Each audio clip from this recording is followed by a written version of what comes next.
ட்ரம்பின் 50% வரி விதிப்பால் இந்திய மற்றும் அமெரிக்க இடையிலான பரஸ்பர உறவில் விரிசல் ஏற்பட்டிருக்கிறது. கடந்த மாதம் அமெரிக்கா அதன் வர்த்தக நாடுகளின் மீது வரி விதிப்பை அதிகரித்து உத்தரவிட்டிருந்தது. அதில் அமெரிக்கா இந்தியாவிலிருந்து இறக்குமதி செய்யப்படும் பொருட்களின் மீது முதலில் 25% வரியை விதித்தது. பிறகு இந்தியா ரஷ்யாவிடமிருந்து கச்சா எண்ணெய் வாங்குவதை நிறுத்த வேண்டும் என சொல்லி மேலும் 25% வரியை விதித்தது. இதனால் மொத்தமாக இந்திய பொருட்கள் மீதான இறக்குமதி வரியை 50% உயர்த்தி அமெரிக்காவின் ட்ரம்ப் அரசு அறிவித்திருந்தது. இந்த வரி விதிப்பின் காரணமாக இந்தியாவில், குறிப்பாக தமிழகத்தில் வர்த்தகம் அதிக அளவில் பாதிக்கப்பட்டு வேலை இழப்பு போன்ற பிரச்சனைகளை இந்தியா சந்திக்க நேரிட்டது.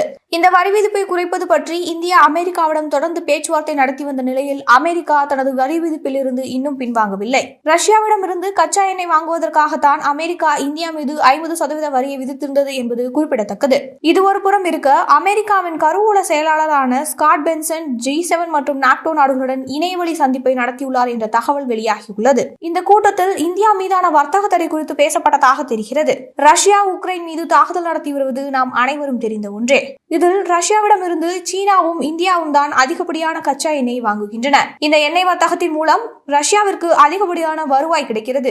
இதன் மூலம் தான் ரஷ்யா உக்ரைன் மீது தொடர்ந்து போரை நடத்தி வருகிறது என்ற குற்றச்சாட்டை அமெரிக்கா முன்வைக்கிறது. இதனால் தான் இந்த அவசர கூட்டமானது நடத்தப்பட்டுள்ளதாக தெரிகிறது.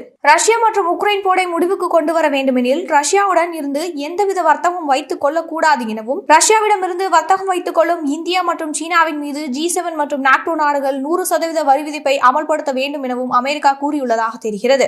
இவ்வாறு 100% வரி விதிப்பை அனைத்து G7 மற்றும் நாட்டோ நாடுகள் இந்தியாவின் மீது விதித்தால் இந்தியாவின் வர்த்தகம் தடைபடும் அபாயம் உள்ளதாகவும், அவ்வாறு நடந்தால் இந்தியாவின் பொருளாதாரத்தில் சரிவு ஏற்படும் என்பதால் நாட்டோ நாடுகள் அமெரிக்காவின் இந்த முடிவில் இருந்து பின்வாங்கியுள்ளன. இருப்பினும் இந்தியா மற்றும் சீனாவின் மீது 100% வரி விதிப்பை விதித்து ரஷ்யாவிடமிருந்து மொத்த வர்த்தகத்தையும் தடை செய்ய அமெரிக்கா தயாராக உள்ளதாகவும், இதற்கு நாட்டோ நாடுகள் எப்போது ஒப்புதல் அளிக்கிறதோ அதனை உடனே அமலுக்கு கொண்டு வர அமெரிக்க அரசு தயாராக இருப்பதாகவும் அதன் அதிபரான ட்ரம்ப் தெரிவித்துள்ளார். இதற்கிடையே அமெரிக்காவின் வரி விதிப்பிலிருந்து நாட்டோ நாடுகள் பின்வாங்கியுள்ளதால் அமெரிக்கா இந்தியாவுடன் மீண்டும் நட்பு பாராட்டுவதற்காக பிரதமரின் பிறந்த நாளுக்கு வாழ்த்து தெரிவித்து வரி விதிப்பு குறித்த பேச்சுவார்த்தைக்கு தயாராக இருப்பது போன்று தன்னை காட்டிக் கொண்டுள்ளது. அமெரிக்காவின் இந்த திட்டத்திற்கு இந்தியா என்ன செய்ய போகிறது என்பதையும், இந்த பேச்சுவார்த்தைகள் எந்த மாதிரியான மாற்றங்கள் நடக்கப் போகிறது என்பதையும் பொறுத்திருந்துதான் பார்க்க வேண்டும்.